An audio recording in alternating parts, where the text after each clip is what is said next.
we started out by checking what is our server going to return to us, right? The server is going to return to us the user data after we authenticate this user. So this is one of the things we need, the user's data. So in order to collect that user data into a Dart object, we need to create a blueprint for that object. Right, and the blueprint is this. What does a user data include? A user's data will include their ID, when they were created, and the name of the user. Finally, the user's avatar. Alright, so after that, we move on to the repositories. We define how we want to communicate with our data layer later down the line. We're saying whenever we want to do anything, right? Whenever we want to implement any functionality, we must follow these rules. We must have a create user, right? We must create a user. We need to create a user essentially. And when we're creating a user, it must return void. It must take 3 parameters being created at name and avatar, right? And when also we're doing that, the same thing for get users, it must return a list of users. And if it fails, it must return a failure, right? So it's essentially saying this could either return a failure or a void. It could either return a feature or a list of users, right? So when it fails, when there's a failure, when the result from this is a left result, we will understand that later down the line, then we know there was a failure.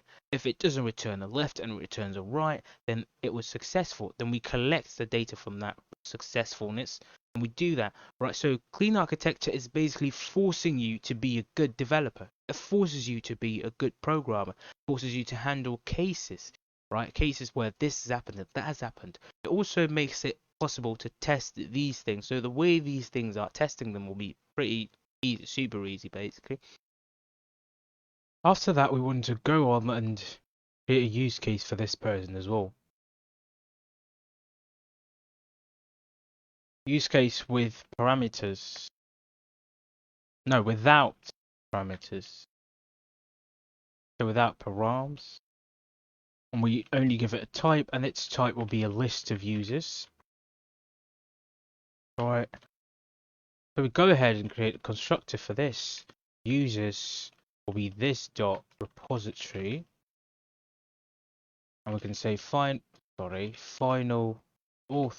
authentication repository. We can override the result future.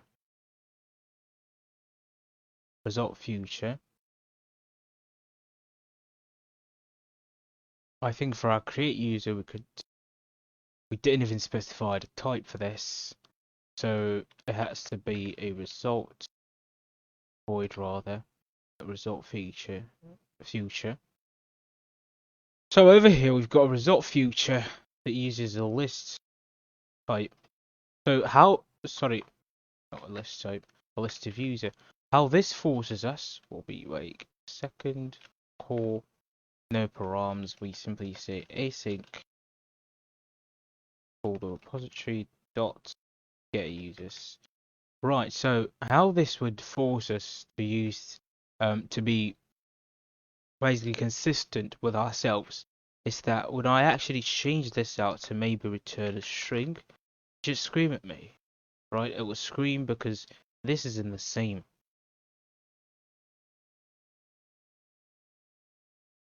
So you can see get users call isn't a valid override of use case parameters call, because this one is looking for either failure list of users as I specified at the top. So when I put a different type here, we know that that's wrong. So you can change that back to users and have that there. So this one is a lot simpler than the previous one. Alright, so now in the sense of test-driven development, you would usually write the test for this before you actually write the implementation for it. But I only wrote the implementation for it first because I'm teaching, right? So for tutorial purposes, I'm writing this first, but usually you'd write the test first and say that the test should make sure that these get called before writing the actual implementation. Now, in order to write the actual test,